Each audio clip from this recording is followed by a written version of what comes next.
नमस्कार।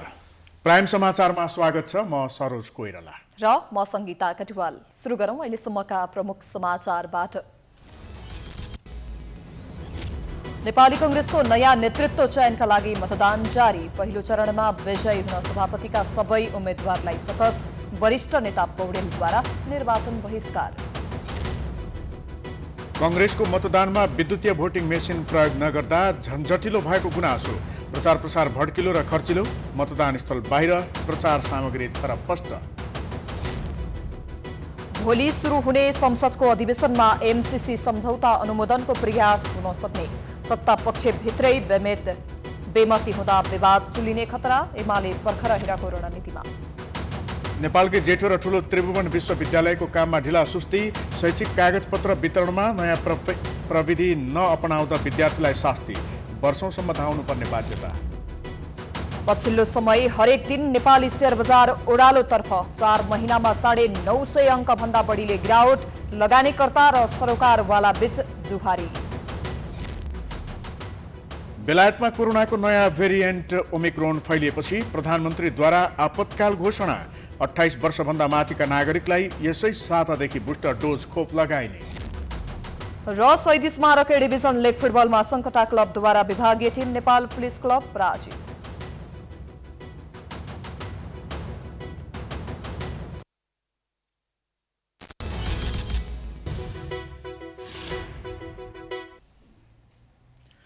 अब समाचार विस्तारमा।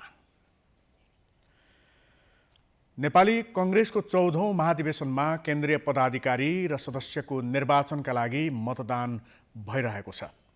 बिहान 8 बजेदेखि सुरु हुने भनिएको मतदान 11 बजेदेखि सुरु भएको हो। भृकुटी मण्डपका 2 र राष्ट्रिय सभागृहका 1 गरी 3 केन्द्रबाट मतदान भइरहेको छ। पार्टीको केन्द्रीय निर्वाचन समितिका अनुसार 132 पदका लागि 487 उम्मेद्वार चुनावी प्रतिस्पर्धामा छन्। कांग्रेस विधान अनुसार 167 सदस्यीय कार्य समिति मध्ये 134 पदमा निर्वाचन हुने र बाँकी 33 सदस्य केन्द्रीय सभापतिबाट मनोनित हुने व्यवस्था छ। कोभिड-19 महामारीको सम्भावित जोखिमलाई मध्यनजर गर्दै मतदानका लागि स्यानिटाइजरको व्यवस्था गरिएको छ। मतदान स्थल परिसरमा सुरक्षा व्यवस्था चुस्त र प्रभावकारी बनाइएको छ। महाधिवेशन स्थलको राष्ट्रिय सभागृहमा पार्टी केन्द्रीय कार्य समिति, जनसम्पर्क समिति, भ्रातृ शुभेच्छुक सङ्घ संस्था, कर्णाली प्रदेश र लुम्बिनी प्रदेशका महाधिवेशन प्रतिनिधिका लागि मतदान गर्ने व्यवस्था तोकिएको छ। यसैगरी भृकुटी मण्डपको प्राङ्गणमा प्रदेश नम्बर 2 र गण्डकी प्रदेशका मतदाताका लागि मतदान गर्ने व्यवस्था गरिएको छ। भृकुटी मण्डपको हलमा भने प्रदेश नम्बर 1 बागमती र सुदूरपश्चिम प्रदेशका महाधिवेशन प्रतिनिधिका लागि मतदान गर्ने व्यवस्था मिलाइएको थियो। महाधिवेशनमा महाधिवेशन प्रतिनिधिको संख्या जम्मा 4743 रहेको छ।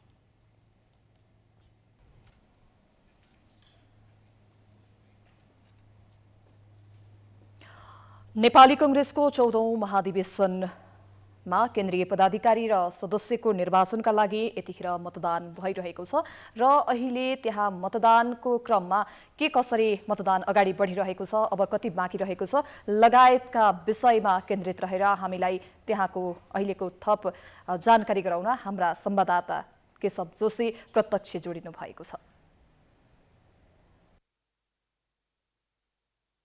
यतिखेर हामी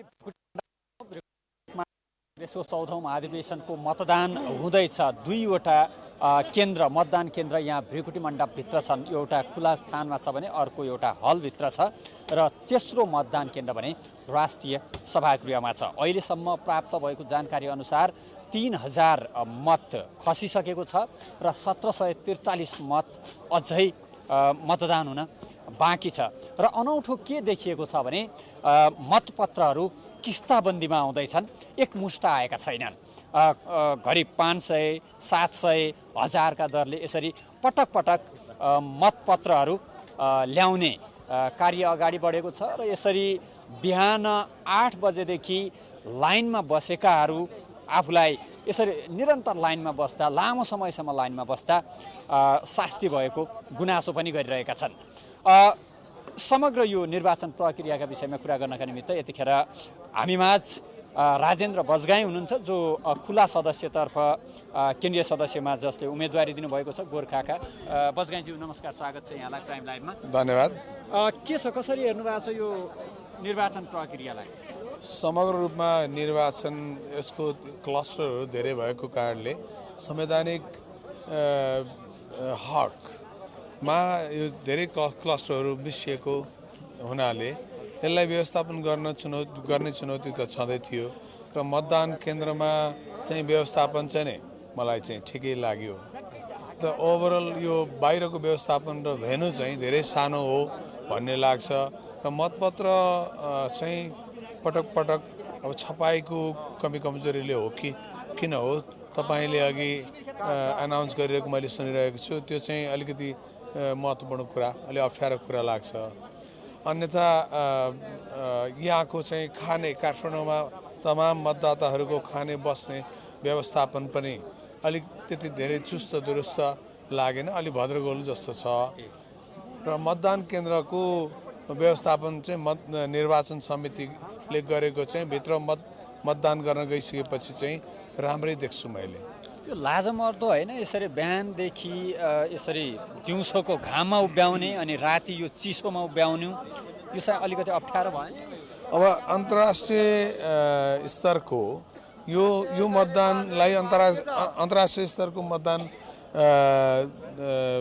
को व्यवस्थापन अथवा नीति त्यस अनुसारको चाहिँ नै सफ्टवेयरहरू निर्माण गरेर चाहिँ मतदान सञ्चालन गर्न सकिन्थ्यो, इलेक्ट्रोनिकै हुन्थ्यो। त्यसपछि आएर क्लस्टरमा चाहिँ सिम्बोलिक मतदानले चाहिँ त्यसलाई पछि चाहिँ डिस्ट्रिब्युट गरेर समानुपातिक र इन्क्लुसनमा चाहिँ त्यसलाई चाहिँ इन्भाइट गर्न सकिन्थ्यो र त्यसलाई नोमिनेट गर्न सकिन्थ्यो। यो चाहिँ धेरै नै अध्ययन गर्न लायकै छ र यो अप्ठ्यारै देख्छु मैले कि यसरी व्यवस्थापन गरिनु हुँदैन थियो। धन्यवाद दर्शकवृन्द, यहाँहरूलाई हामीले बिहानैदेखि यहाँका प्रत्येक दृश्यहरू देखाइरहेका छौँ, पल पलका खबरहरू दिइरहेका छौँ र हर पलका खबरहरू दिइरहेका छौँ। भर्खरै मात्र हामीले यो 7 बजेको समाचार पूर्व हामीले प्रत्यक्ष रूपमा यहाँलाई राष्ट्रिय सभागृहका दृश्यहरू देखाएका थियौँ, त्यहाँको अवस्था देखाएका थियौँ भने अहिले हामी यहाँ भृकुटी मण्डपभित्र यो तपाईँहरूले देख्न सक्नुहुन्छ, यो लामो लाइन लागेको छ मतदान गर्नका निमित्त। महाधिवेशन प्रतिनिधिहरू यसरी लाइनबद्ध भएर आफ्नो नेता चुन्नका लागि मतदान प्रक्रियामा सहभागी भइरहेका छन्। हस्त अझै हामी यहाँका दृश्यहरू पल पलका खबरहरू यहाँहरूसम्म पुर्याउने नै छौँ। अहिलेका लागि पनि यहाँहरूको ध्यान म हाम्रो केन्द्रीय स्टुडियोतर्फ केन्द्रित गर्दछु। धन्यवाद केशवजी। यतिखेर नेपाली कांग्रेसको 14औं महाधिवेशन अन्तर्गत नयाँ नेतृत्व चयनका लागि यतिखेर चुनाव भइरहेको छ र अहिले हामीलाई चुनाव स्थल भृकुटी मण्डपबाट त्यहाँको गतिविधिको बारेमा जानकारी गराउँदै हुनुहुन्थ्यो। अब थप प्रसङ्ग। नेपाली कांग्रेसका नयाँ नेतृत्वका लागि भएको चुनावमा सभापतितर्फ पहिलो चरणमै नतिजा आउने सम्भावना कम देखिएको छ। कांग्रेस विधान अनुसार सभापतिमा निर्वाचित हुन खसेको मतको बहुमत अर्थात् 51% प्राप्त गर्नुपर्ने हुन्छ। अहिलेको गुटगत सन्तुलन हेर्दा कुनै पनि उम्मेद्वारले पहिलो चरणमा 51% ल्याउन कठिन हुन सक्ने विश्लेषण गरिएको छ। यदि त्यसो भएन भने नयाँ सभापतिका लागि फेरि अर्को निर्वाचन गर्नुपर्ने हुन्छ। सभापतिमा 5 उम्मेद्वार भए पनि शेरबहादुर देउवा र शेखर कोइराला बीच द्विपक्षीय प्रतिस्पर्धा हुने सबैले आंकलन गरिरहेका छन्। यदि देउवाले पहिलो चरणमा चुनाव जितेनन् भने दोस्रो चरणमा शेखरले खेल उल्ट्याउन सक्छन्। पहिलो चरणको चुनावमा पहिलो र दोस्रो सर्वाधिक मत प्राप्त गर्ने 2 उम्मेद्वारले मात्रै दोस्रो चरणको चुनाव लड्न पाउनेछन्। त्यसैले दोस्रो चरणमा 2 मध्ये एकजनाले बहुमत ल्याउने निश्चित प्राय हुन्छ। यो पटक देउवाले पहिलो चरणमै जित हासिल गर्न चाहेका छन्। कृष्ण सिटौलाको टिमको समर्थन प्राप्त गरेकाले पनि देउवा पहिलो चरणमा आशावादी छन्। संस्थापन इत्तर समूहबाट 2 बलिया उम्मेद्वार भएकाले उनीहरूको भोट बाँडिने र आफूहरूलाई अनुकूलता मिल्ने बुझाइ देउवा पक्षमा छ। यता संस्थापन इत्तर समूह चाहिँ सभापतिको चुनाव दोस्रो चरणमा धकेल्ने रणनीतिमा देखिएको छ। उम्मेद्वार शेखर कोइराला दोस्रो चरणमा देउवा बाहेकका सबै उम्मेद्वारले आफूलाई समर्थन गर्ने विश्वासमा छन्। पहिलो चरणको चुनावमा प्रकाशमान र बेमेलेन्द्र छाटिएर छाटिए भने उनीहरूको समर्थन दोस्रो चरणमा महत्त्वपूर्ण बन्न सक्छ। बेमेलेन्द्रले शेखरलाई सघाउने बाचा गरेका छन्, तर प्रकाश मानको रणनीति स्पष्ट छैन। आफू हारेपछि दोस्रो चरणमा उनी मौन बस्न सक्ने सम्भावना पनि छ।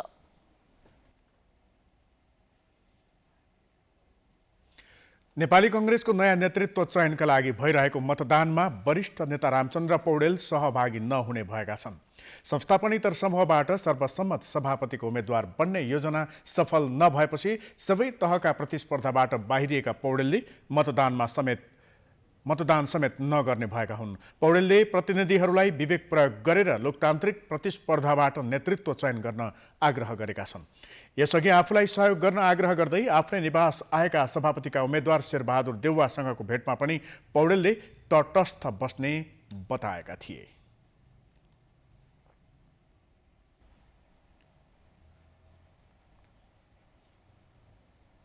नेपाली कांग्रेसको 14औं महाधिवेशनमा जिल्लाबाट भाग लिन आएका प्रतिनिधिले प्रविधिको प्रयोग नगरेर पुरानै शैलीमा मतपत्र बनाएर कागजी प्रयोग गरेकोमा खिन्न भएका छन्।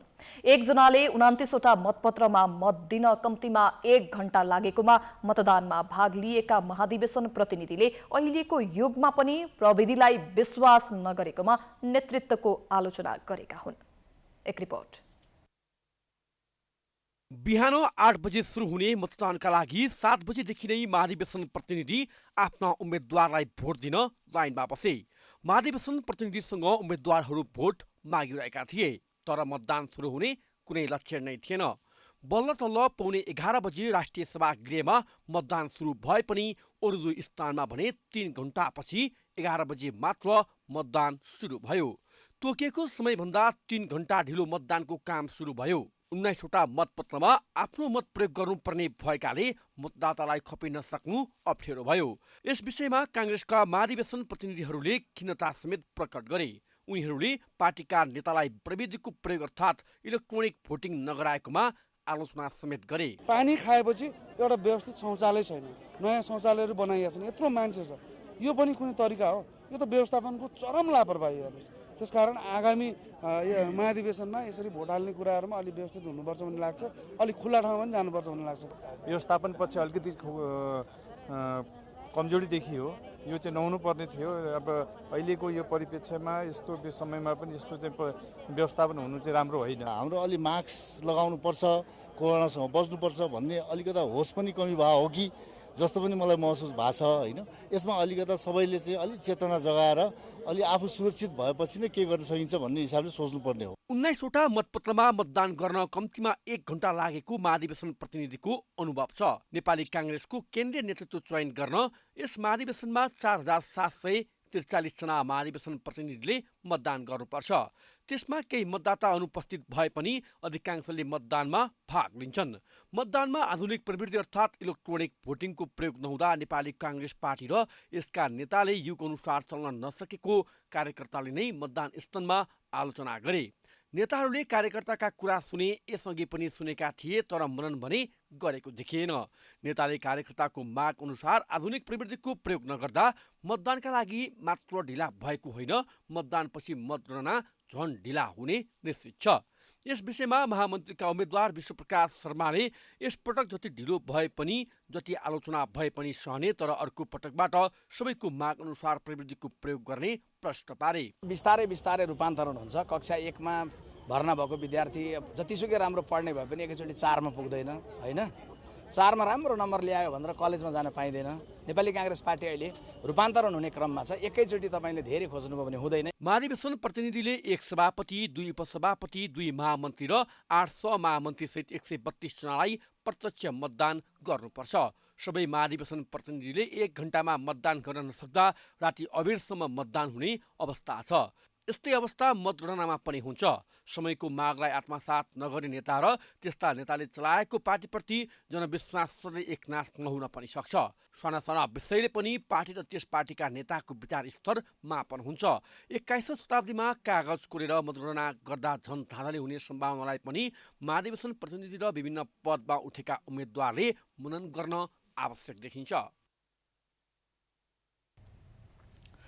नेतृत्व चयनका लागि जारी नेपाली कङ्ग्रेसको 14औं महाधिवेशन निर्वाचन प्रक्रियामा गएसँगै उम्मेद्वारले प्रचार प्रसारलाई निकै भड्किलो र महँगो समेत बनाए।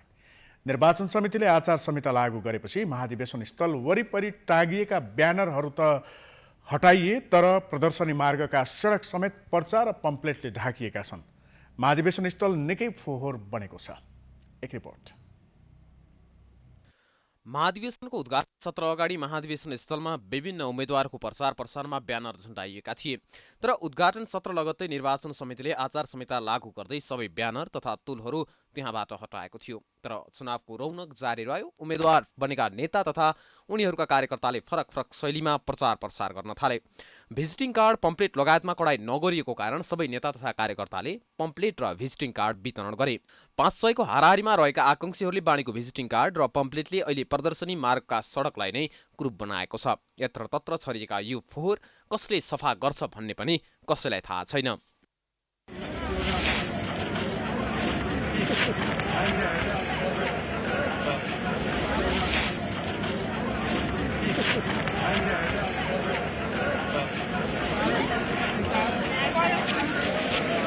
सडकलाई फोहोर बनाउन कार्यकर्ताले कुनै कसर बाँकी राखेनन्। प्रतिनिधिलाई बाँड्न छापिएको प्रचार सामग्री उडाउँदै उनीहरूले प्रचारलाई झन कुरूप र महँगो बनाए।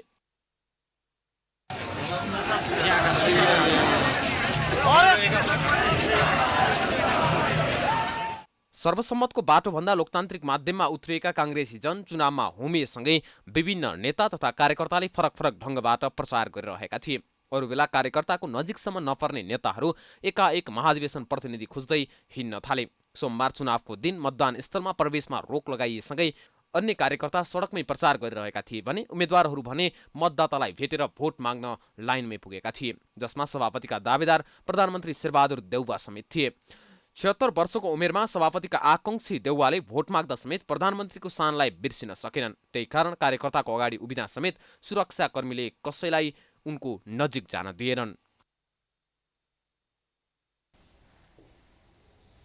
समाचारको सिलसिला जारी छ। हामी विश्रामपछि आउँछौँ। विश्रामपछि स्वागत छ। अब बाँकी समाचार।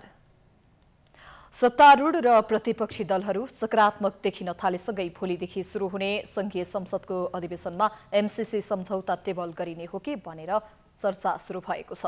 गत 17 गते दुवै संसदको अधिवेशन आह्वान भएकै दिन अमेरिकामा एमसीसीको पदाधिकारीहरूको बैठक बसेको थियो। त्यही कारण पनि अहिले नेपालमा यो सम्झौताको पक्ष र विपक्षमा विभिन्न धारणाहरू सार्वजनिक हुन थालेका छन्। तर अहिलेसम्म एमसीसी टेबल गर्ने कि नगर्ने भन्ने कुनै निर्णय भने भएको छैन। एक रिपोर्ट। मिलेनियम च्यालेन्ज कर्पोरेसन एमसीसीको विषयलाई लिएर लामो समयदेखि नेपालका राजनीतिक दलबाट अनेक प्रकारका टिप्पणीहरू आइरहेका छन्। कतिपय दलले यसलाई पारित गर्नुपर्ने बताउँदै आएका छन् भने कतिपयले संशोधन बिना यथास्थितिमा पारित गर्न नहुने धारणा राख्दै आएका छन्। अहिले प्रमुख प्रतिपक्षी नेकपा एमाले एमसीसी सम्झौताप्रति लचिलो बनेको छ, तर सत्तारूढ गठबन्धनमा रहेका दलहरूमा भने दुईटा धार देखिएको छ। एमसीसीकै कारण गठबन्धनमा फुट आउने त होइन भन्ने प्रश्न पनि उब्जिएको छ। गठबन्धनमा आबद्ध दलका नेताहरू भने सहमतिमै एमसीसी पारित हुने दाबी गर्छन्, तर संसदको मंगलबारकै बैठकमा एमसीसी सम्झौता पेश हुने सम्भावना निकै कम छ। सरकारले समेत अहिलेसम्म यो सम्झौता संसदमा पेश गर्ने कि नगर्ने भन्ने कुनै निर्णय गर्न सकेको छैन। संसद सचिवालयका सहप्रवक्ता दशरथ धमलाले एमसीसी पूर्ण रूपमा राजनैतिक विषय भएको र पहिलो दिन बस्ने कार्यव्यवस्था समितिको बैठकले जस्तो कार्यतालिका बनाउँछ त्यही अनुसार नै संसद चल्ने जानकारी दिएका छन्। एमसीसी त 2076 सालमै दर्ता भइसकेको छ संसदमा। चौथो अधिवेशनमा संघीय संसदको चौथो अधिवेशनको 76 असार 30 गते दर्ता भइसकेको विषय हो। यो विषय कार्यव्यवस्था परामर्श समितिमा छलफल गरेर सरकार संसदको कोअर्डिनेसनमा अगाडि बढाउने भन्ने कुरो भयो भने अगाडि बढ्ला। अहिले यो विषयमा केही छलफल अथवा त्यस्तो केही पनि सचिवालयमा कुराकानी भएको छैन। 2076 साल असार 30 गते नै एमसीसी संसदमा दर्ता गरिएको थियो, तर अहिलेसम्म पनि यो सम्झौता टेबल भएको छैन। यता गठबन्धनमा आबद्ध माओवादी केन्द्रले सुरुदेखि नै यसको विरोध गर्दै आएको थियो, तर गठबन्धनमा आबद्ध भइसकेपछि भने माओवादीले राजनीतिक दलको सहमति र संशोधनपछि पारित गर्ने धारणा राख्दै आएको छ। माओवादी केन्द्रका प्रमुख सचेतक देव गुरुङले एमसीसी राष्ट्रिय स्वाधीनतासँग जोडिएको विषय भएकाले गठबन्धनमा मात्र नभई अन्य राजनीतिक दलको सहमतिको आधारमा मात्र अगाडि बढ्नुपर्ने धारणा व्यक्त गरेका छन्। उनी गठबन्धनभित्र नै छलफल नगरी एमसीसी प्रस्ताव आएमा मुलुकको अस्मितामाथि नै दाग लाग्ने तर्क समेत गर्छन्। अहिले त कोलिसनको गभर्मेन्ट छ। कोलिसनको गभर्मेन्ट भएको हुनाले पहिलो कुरा त कुनै पनि विधेयकहरूको सन्दर्भमा कुनै पनि प्रस्तावहरूको सन्दर्भमा आपसी सहमतिबाटै ल्याउनुपर्ने विषय हो। दोस्रो कुरा एमसीसीको प्रश्न भनेको राष्ट्रिय स्वाधीनतासँग जोडिएको मुद्दा हो। त्यो मुद्दामा केवल गठबन्धनमा रहेका दलहरूको बीचमा मात्र नभइकन चाहिँ मुलुकमा विद्यमान रूपमा रहेका सबै राजनीतिक शक्तिहरूको बीचमा आपसी सहमतिको आधारमा अगाडि बढ्नुपर्ने कुरा हो। उता सरकारको नेतृत्व गरेको काङ्ग्रेसले भने एमसीसीलाई हुबहु पारित गर्नुपर्ने धारणा राख्दै आएको छ। तर गठबन्धनभित्र नै मतान्तर हुँदा काङ्ग्रेसले पनि एमसीसीलाई अगाडि बढाउन सकेको छैन। नेपाली काङ्ग्रेसका नेता डाक्टर रामशरण महत भने एमसीसी मुलुककै हितमा भएकाले पारित गराएरै छाड्ने बताउँछन्। उनले अहिलेसम्म भएका सबै सरकारले एमसीसीका लागि अमेरिकासँग वार्ता गरेकाले सबैको सहमति हुने दाबी गरेका छन्। जुन चाहिँ पार्टी सरकारको नेतृत्वमा छ अहिलेसम्म एमसीसीको सहयोगको चाहिँ प्रारम्भको कालदेखि जुन सरकारहरू सरकारको नेतृत्वमा छन् प्रत्येक सरकारले चाहे काङ्ग्रेसको नेतृत्वको होस् चाहे एमालेको नेतृत्व होस् चाहे माओवादीको नेतृत्व होस् प्रत्येक सरकारले चाहिँ एमसीसीको सहयोगको लागि अमेरिकासँग चाहिँ धेरै लेखापढी गरेको छ, वार्ता गरेको छ, सम्झौताको लागि चाहिँ अगाडि बढेका छन्। सरकारको नेतृत्व गरेको नेपाली काङ्ग्रेस अहिले महाधिवेशनमा होमिएको कारणले गर्दा पनि पहिलो दिन नै एमसीसी संसदमा पेश हुने सम्भावना न्यून छ। उता हिउँदे अधिवेशनको पहिलो दिन राष्ट्रपतिद्वारा जारी विभिन्न 6वटा अध्यादेश पेश गर्ने तयारी सरकारको छ। प्रधान न्यायाधीश चोलेन्द्र शमशेर राणाको राजीनामा माग गर्दै नेपाल बार एसोसिएसनले धरना कार्यक्रमलाई सोमबार पनि निरन्तरता दिएको छ। न्यायालयको शुद्धिकरणका लागि प्रधान न्यायाधीश राणाको राजीनामा आउनुपर्ने भन्दै बारको अगुवाईमा धरना दिइएको हो। कानुन व्यवसायले प्रत्येक दिन 10 देखि 12 बजेसम्म सर्वोच्चको मूल गेटमा धरना दिँदै आइरहेको छ। प्रधान न्यायाधीशलाई महाभियोग लगाउनु पर्ने भन्दै यसअघि बार नेतृत्वले विभिन्न दलका शीर्ष नेतालाई ज्ञापन पत्र समेत बुझाएको छ। नेपाल बारले गत कार्तिक 14 गतेदेखि निरन्तर रूपमा धरना तथा विरोध प्रदर्शन गर्दै आइरहेको छ। प्रधान न्यायाधीश राणा सर्वोच्चबाट नहटेसम्म आन्दोलन जारी रहने बारले स्पष्ट पारेको छ।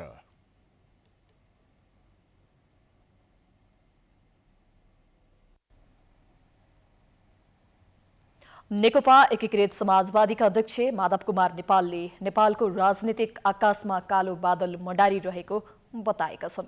सोमबार काठमाडौँमा आयोजित पार्टी निकट अनेरा सबिउको अखिल एप सार्वजनिक कार्यक्रममा अध्यक्ष नेपालले राजतन्त्रलाई यसअघि हटाए पनि पुनः फर्काउने कोसिस भइरहेको भन्दै नेपालको राजनीतिक आकाशमा देखिएको कालो बादल हटाउनु पर्ने बताएका हुन्। इतिहासमा सीमित भइसकेको राजतन्त्र फर्काउने कोसिस भइरहेको भन्दै उनले इतिहास अगाडि बढिसकेकाले पछाडि फर्किन सम्भव नभएको उल्लेख गरेका छन्। उनले राजनीतिक गर्न मन लागे पार्टी खोल्न वा राजेन्द्र लेङदेनलाई अध्यक्ष माने राप्रपाको उपाध्यक्ष भएर बस्न पूर्व राजालाई सुझाव पनि दिएका छन्। राजतन्त्रलाई उखेलेर फालिदिएका छन्। अहिले फेरि नेपाली आकाशमा नेपाली राजनीतिक आकाशमा कालो बादल मडारिन थालेका छन्। राजालाई फर्काउने दुस्साहस गर्न खोजिरहेका छन्। राजालाई फर्काएर ल्याउनु भनेको नदीको प्रवाहलाई उल्टो घुमाउनु जस्तै। अध्यक्ष नेपालले जनताको बहुदलीय जनवादले लोकतन्त्रको मूल्य मान्यतालाई आत्मसात गर्ने भएकाले कम्युनिस्टलाई अधिनायकवादी भन्न नमिल्ने तर्क गरेका छन्। कार्यक्रममा अनेरा सबिउको सदस्यता वितरण अभियानको पनि शुभारम्भ गरिएको थियो।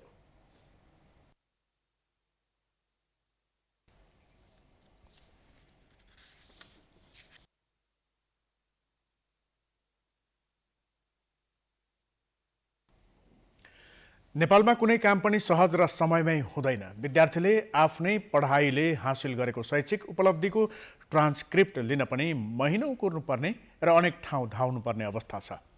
लामो समयदेखि दक्ष कर्मचारीको अभाव र विभिन्न आन्दोलनको चपेटामा परेको त्रिभुवन विश्वविद्यालयले क्याम्पसहरूलाई सहज रूपमा ट्रान्सक्रिप्ट उपलब्ध गराउन सकेको छैन, जसका कारण विद्यार्थी समस्यामा परेका छन्। एक रिपोर्ट। विभिन्न आन्दोलनको चपेटामा पर्दै आएको त्रिभुवन विश्वविद्यालय पुनः विवादमा तानिएको छ। त्रिवीले लामो समयदेखि विद्यार्थीलाई विभिन्न कारण देखाएर दिनुपर्ने सेवा र सुविधाबाट वञ्चित गराएको आरोप लागेको छ। हरेक वर्ष लाखौंको संख्यामा त्रिभुवन विश्वविद्यालयबाट विद्यार्थीहरू उत्तीर्ण हुने गर्छन्। अन्तर्राष्ट्रिय मान्यता प्राप्त भएकाले र विभिन्न विषयमा अध्यापन हुने गरेकाले त्रिवी धेरै जसो विद्यार्थीहरूको पहिलो रोजाइमा पर्छ। तर केही वर्ष यता त्रिवीमा देखिएको व्यथितिका कारण विद्यार्थीहरू उत्साहित हुनुपर्नेमा निरुत्साहित बन्ने गरेका छन्। त्रिवीबाट परीक्षा उत्तीर्ण गरेको लामो समय बितिसक्दा पनि विद्यार्थीले ट्रान्सक्रिप्ट सजिलै र समयमै पाउन नसकेको गुनासो गर्छन्। 3 वर्ष पहिले नै परीक्षा उत्तीर्ण गरिसकेकी यी विद्यार्थीले दिनदिनै परीक्षा नियन्त्रण कार्यालय धाउँदा पनि आफ्नो ट्रान्सक्रिप्ट पाउन सकेकी छैनन्। एज अ स्टुडेन्ट म यहाँ कति धाइरहेको छु, उहाँहरूले मेरो समस्या बुझिदिनु पर्यो, त्यो अनुसारको मलाई क्लियर प्रोसेस गरिदिनु भयो भने हाम्रो सिस्टम यो हो भनेर भन्नुभयो भने त त्यो अनुसार म चल्छु नि त होइन। मैले मेरो ट्रान्सक्रिप्ट पाउनुपर्ने मेरो अधिकार त मैले हुन्छ नि त होइन। यस्तै अर्का विद्यार्थीले नयाँ विषय अध्ययन गरेकै कारण करिब 2 वर्षदेखि आफ्नो ट्रान्सक्रिप्ट पाएका छैनन्। उनका अनुसार त्रिवीका कर्मचारीले उनलाई 15 दिनमा ट्रान्सक्रिप्ट लिन उपस्थित हुन आग्रह गरेका थिए, तर 18-19 दिनपछि पनि उनले ट्रान्सक्रिप्ट पाएका छैनन्। अब मैले 24 नोभेम्बरमा एमएससी ट्रान्सक्रिप्ट एप्लाई गरेको थिएँ। आज 13 डिसेम्बरसम्म पनि मैले ट्रान्सक्रिप्ट पाइनँ। अब भन्नलाई चाहिँ 1 विक भित्रमा ट्रान्सक्रिप्ट आउँछ भन्नुभएको थियो, तर मैले अहिलेसम्म पनि पाएको छैन ट्रान्सक्रिप्ट। अब त्यो कारणले गर्दाखेरि चाहिँ अब मैले उहाँ सम्बन्धित व्यक्तिलाई गएर बुझ्दाखेरि चाहिँ तपाईँको यो ट्रान्सक्रिप्ट इस्यु गर्ने मान्छे चाहिँ पोखरा सरुवा भएको कारणले गर्दाखेरि तपाईँको ट्रान्सक्रिप्ट हामीले दिन सकेका छैन। अब एमएससी इन्जिनियरिङ जियोलोजी नयाँ कोर्स भएको कारणले गर्दाखेरि चाहिँ अब त्यसलाई हामीले अहिले भन्ने अवस्था छैन, अवस्था अन्यल छ। यता त्रिवीका कर्मचारी तथा पदाधिकारीहरू भने निकै गैरजिम्मेवार देखिएका छन्। त्रिवीका परीक्षा नियन्त्रक पुष्पराज जोशी विभिन्न कारण देखाउँदै ट्रान्सक्रिप्ट दिन ढिलाइ भएको बताउँछन्। त्यहाँबाट डेटा टाइममा नहुने हुन्छ कहिलेकाहीँ, किनभने उहाँहरूको पनि प्रोसेस हुन्छ नि, त्यो हिसाबले डेटा आउँदा ढिलो हुन्छ। दोस्रो चाहिँ के हो भन्दाखेरि जुन प्रोग्राम छ, कुनै नयाँ प्रोग्राम छ भने त्यसमा केही चेन्ज भएको बेला ट्रान्सक्रिप्ट रोकिन्छ।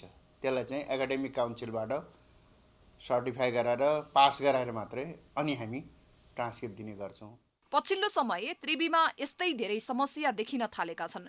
ट्रान्सक्रिप्ट लिन जाँदा सहजै नपाउने र विभिन्न कारणले अलमली रहनुपर्ने देखिएको छ। उही सरकारी कार्यालयमा जस्तै यो कोठा अनि त्यो कोठा, यति पैसा अनि यो कागज गर्दै विद्यार्थी झुलाउने गरेको पाइन्छ। आफ्नै मेहनतले पढेर परीक्षा उत्तीर्ण गरेर पाउने ट्रान्सक्रिप्ट लिन पनि विद्यार्थीहरू हिजो आज भिख माग्न हिँडे जसरी भौतारी रहेका छन्। यस्तो व्यथितिले गाँजिएको त्रिभुवन विश्वविद्यालयमा अब कसरी सुधार आउला? देशको जेठो र विश्वभरि नाम चलेको विश्वविद्यालयको यो हविगत सुधार्न त्रिवीका पदाधिकारीले समयमै ध्यान दिनु पर्दैन? प्राइम टाइम्स एसडीका लागि क्यामेरामा अमृत भट्टका साथमा दीक्षा गौतम, काठमाडौँ। पोखरा स्थित मणिपाल मेडिकल कलेजले एमबीबीएस भर्ना हुन गएका विद्यार्थीसँग 6 लाख अतिरिक्त शुल्क उठाएको विद्यार्थीले गुनासो गरेका छन्। मेरिट र म्याचिङ अनुसार मणिपालमा भर्नाका लागि छानिएका विद्यार्थीले चिकित्सा शिक्षा ऐन अनुसार पहिलो किस्ता बापतको शिक्षण शुल्क विश्वविद्यालयको खातामा जम्मा गरिसकेका छन्। तर विभिन्न शीर्षकमा मणिपाल कलेजले चिकित्सा शिक्षा आयोगले तोकेको भन्दा बढी शुल्क लिएपछि विद्यार्थी आन्दोलित बनेका छन्। एक रिपोर्ट। मणिपाल कलेजमा एमबीबीएस लगायत चिकित्सा शिक्षाको नयाँ शैक्षिक सत्र सुरु भएको छ। मणिपालले नयाँ भर्ना भएका विद्यार्थीहरूसँग चिकित्सा शिक्षा आयोगले तोके भन्दा बढी शुल्क लिएको पाइएको छ। कलेजले एमबीबीएस भर्ना हुन आएका विद्यार्थीसँग 6 लाख अतिरिक्त शुल्क उठाएको विद्यार्थीले गुनासो गरेका छन्। त्यसबाहेक परीक्षा शुल्क भनेर छुट्टै मागिएको छ। कलेजले विद्यार्थीलाई शुल्कबारे बाहिर नबोल्न धम्की समेत दिएको छ। यसैबीच विद्यार्थीसँग अतिरिक्त शुल्क उठाइएपछि अनिरासब्यू र नेशनल मेडिकल इन्स्टिट्युट एसोसिएसन आन्दोलित भएका छन्। यो सबै नाममा विभिन्न शीर्षक जुन चाहिँ हाम्रो मेडिकल एजुकेसन काउन्सिलको डेफिनेसन अनुसार शिक्षण शुल्क अन्तर्गत नै पर्न जान्छ।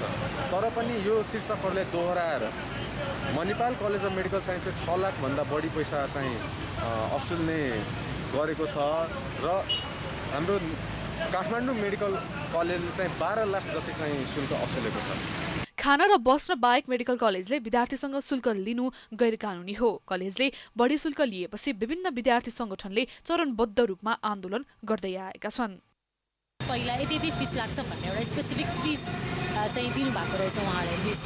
तर जब उहाँहरू कलेजमा एडमिसन गर्न जानुभयो, एडमिसन गर्न जाँदाखेरि चाहिँ उहाँहरूलाई एक्स्ट्रा फिसहरू लगाइयो होइन। त्योभन्दा अगाडि चाहिँ उहाँहरूलाई त्यो कुरा गरिएकै थिएन। तर स्कलरसिपलाई चाहिँ होस्टेल बस्नु पर्दैन भन्ने कुरा गरेको भएर नै उहाँहरूले मणिपाल चुज गर्नुभएको थियो। तर यहाँ आए पछाडि उहाँहरूलाई होस्टेल पनि कम्पलसरी बस्नुपर्छ भनेर चाहिँ दबाब दियो।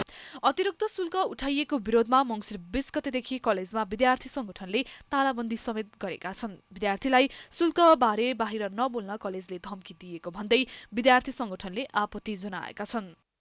चिकित्सा शिक्षा आयोगले तोकेको भन्दा 6 लाख बढी विभिन्न एक्स्ट्रा शीर्षकहरू खडा गरेर विद्यार्थीसँग जबरजस्ती रूपमा असुल गरेको सूचनापछि हामी त्यहाँ पुग्यौँ र त्यो कुरा सत्य ठहरिसकेपछि विद्यार्थीहरू, अभिभावकहरू सबैको फिडब्याक लिएर हामीले आन्दोलनलाई अघि बढायौँ। त्यति बेला हामीले 24 घण्टाको अल्टिमेटम के दिएका थियौँ भने मणिपालले अवैध रूपमा असुलिरहेको यो शुल्क लिन बन्द गर्नुपर्छ, लिएको शुल्क फिर्ता गर्नुपर्छ। तर उनीहरूले त्यो काम नगरिसकेपछि हामीले त्यहाँ अनिश्चितकालको लागि मणिपाल कलेजको प्रशासनमा हामीले तालाबन्दी गरेका छौँ।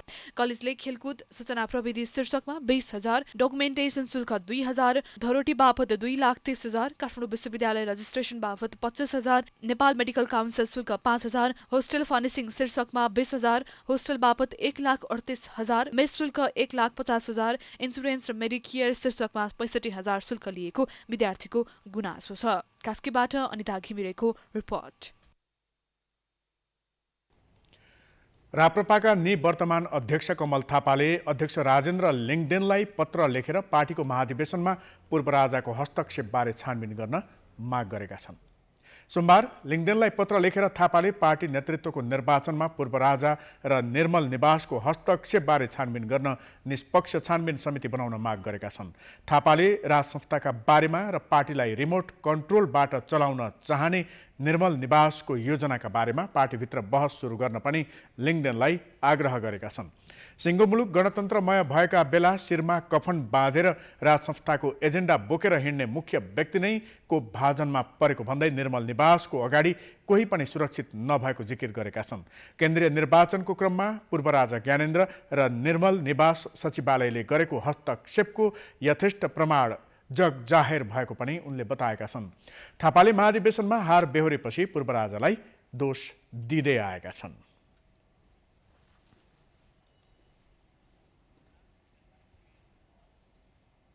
समाचारको सिलसिला अझै जारी छ, हामी विश्रामपछि आउँछौँ।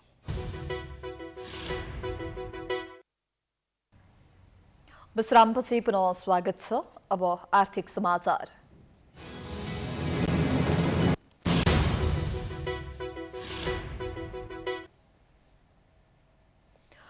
पछिल्लो समय हरेक दिन नेपाली शेयर बजार ओह्रालो लागिरहेको छ।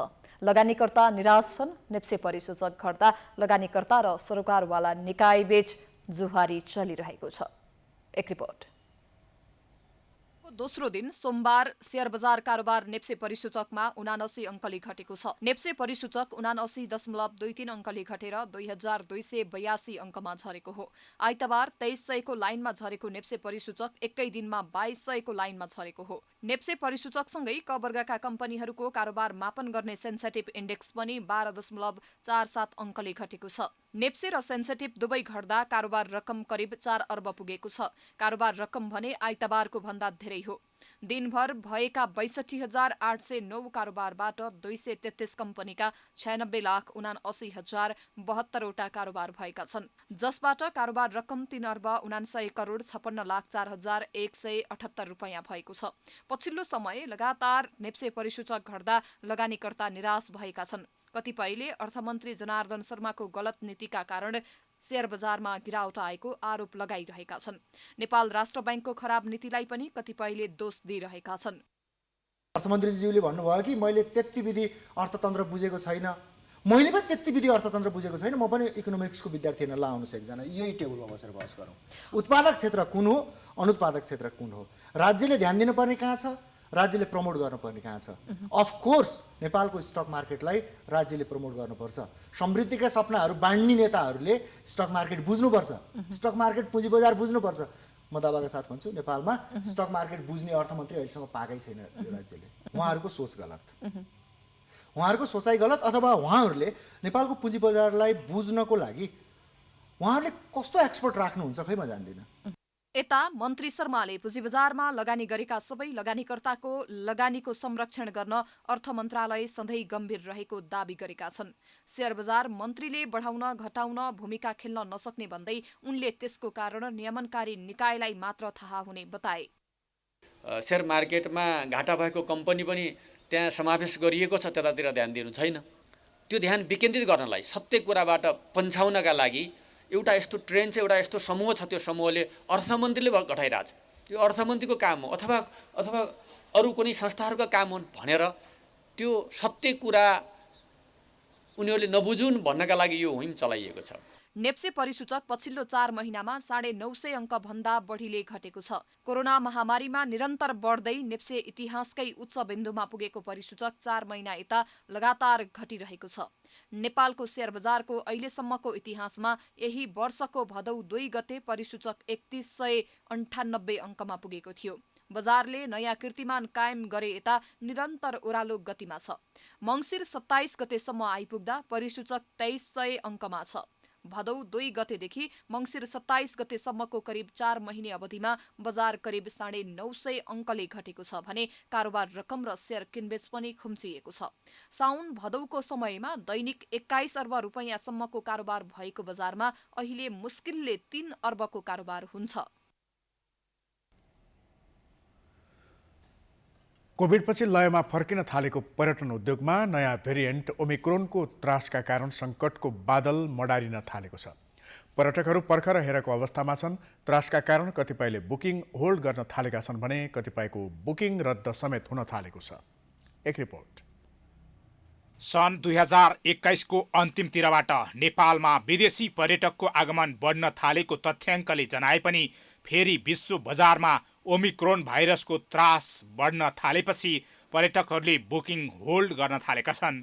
कोरोना महामारी कम भएपछि पर्यटकको आगमन बढेको र लयमा फर्किन थालेको अनुमान गरिएको पर्यटन क्षेत्रमा नयाँ भेरिएन्ट ओमिक्रोनले धक्का दिने प्रारम्भिक अनुमान हुन थालेको हो।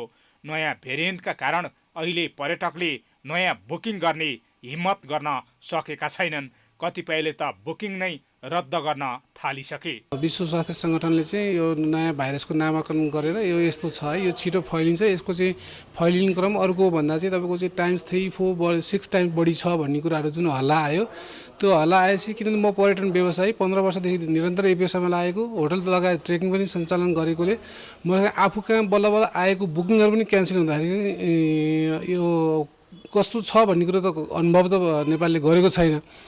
तैपनि तर व्यवसायहरूमा आएको बुकिङहरू क्यान्सल हुँदाखेरि चाहिँ तर नराम्रो असर परेको छ। सानो सानो हल्लाले पनि पर्यटन क्षेत्रलाई असर गर्दछ। ओमिक्रोनलाई कतिपयले साधारण र कतिपयले घातक छ भनिरहेका छन्। सञ्चार माध्यममा पनि सोही किसिमका विषयहरू प्रस्तुत भइरहँदा सरकारले भने नेपालको सुरक्षाका विषयमा बोल्नुपर्ने व्यवसायीको माग छ। धेरै नागरिकसहित पर्यटन क्षेत्रमा काम गर्नेहरूले कोरोना विरुद्धको खोप लगाइसकेका कारण नेपालको साहसिक पर्यटनका लागि हामी सुरक्षित छौँ भन्ने सन्देश सरकारले अन्तर्राष्ट्रिय समुदाय समक्ष पुर्याउन सक्नुपर्ने व्यवसायीहरू बताउँछन्। सरकारी आधिकारिक तवरबाट स्वास्थ्य अधिकारीहरूले हाम्रो अब यसको इफेक्ट के हो, नेपालमा यो के कस्तो भएको छ र यसबाट रोकथाम गर्ने के हो त, कतिले के भनिरहेछन् भने अब यो भ्याक्सिनेसनले पनि काम गर्दैन पनि भनिरहेछन्। अब त्यसले गर्दाखेरि अब घुम्न आउने मान्छे त एस्योर नभई घुम्दैनन्। अब अहिलेको हामीले के देख्छौँ भने अहिलेको परिवेशमा अब टुरिज्म कति देशमा राम्रो भएको छ, त्यो देशमा चाहिँ के भने त्यहाँको सरकारले, त्यहाँको निजी क्षेत्रले एक स्वरले हामी यस्तो हौँ, यस्तो गर्न सक्छौँ भनेर उनीहरूले एस्योर गर्छन् कि त्यहाँ चाहिँ। अनि त्यो गरे हुनाले उहाँहरूको अब घुम्न आउने मान्छेको पनि आत्मबल बढी भयो। अमेरिका लगायत विकसित देशहरूले अझै पनि नेपाललाई कोरोनाको रेड जोनमा राखिराखेका छन्। आधाभन्दा बढी जनसङ्ख्याले कोरोना विरुद्धको खोप लगाइसकेको अवस्थामा विश्व स्वास्थ्य सङ्गठनको मान्यता अनुसार अब नेपाल पर्यटनको रेड जोनमा छैन भन्ने सन्देश प्रवाह गर्न पनि सरकारी पहल कदमी आवश्यक देखिएको छ। प्राइम टेलिभिजनका लागि क्यामेरामा राधिका श्रेष्ठका साथ हरिशरण न्यौपाने, काठमाडौँ। अब अन्तर्राष्ट्रिय समाचार।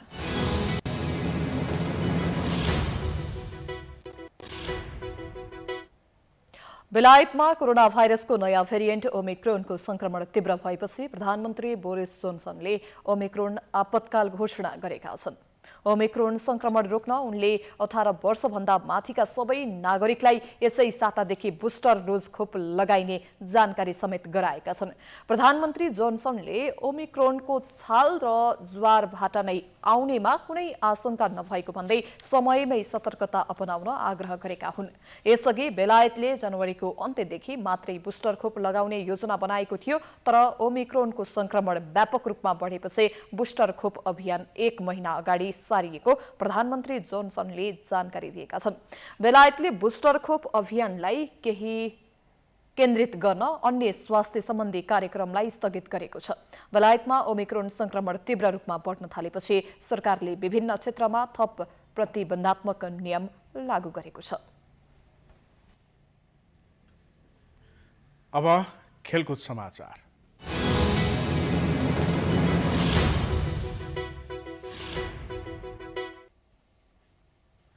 शहीद स्मारक ए डिभिजन लिग फुटबलमा सङ्कटा क्लबले विभागीय टिम नेपाल पुलिस क्लबलाई पराजित गरेको छ।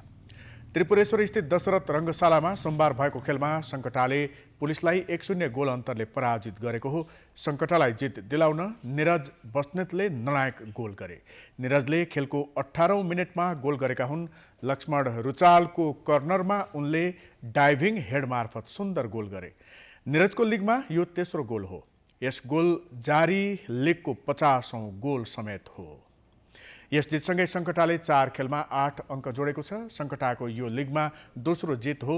पुलिसले भने लिगमा पहिलो हार बेहोरेको छ। पुलिसले 4 खेलमा 5 अङ्क जोडेको छ। खेलमा सङ्कटाका Niraj man of the match चुनिएका छन्।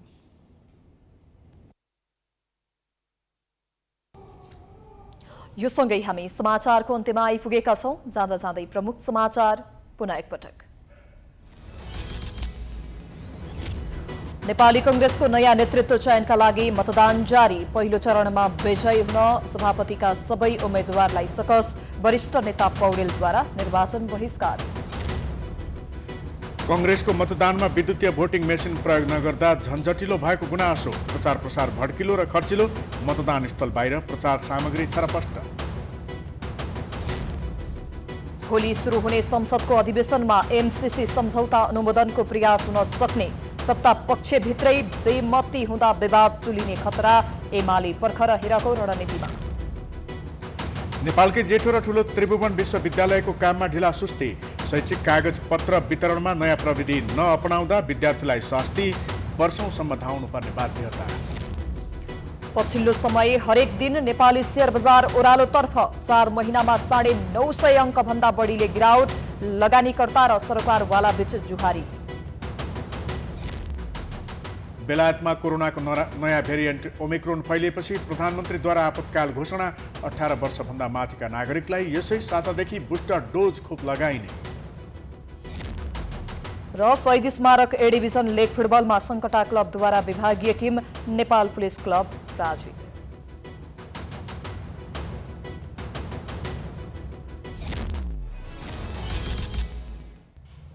समाचार अहिलेलाई सकियो। यसपछिको प्रस्तुति जनता जान्न चाहन्छन् ऋषि धमलाको साथमा हेर्न सक्नुहुनेछ। हेर्दै गर्नुहोला प्राइम टाइम्स HD। नमस्कार।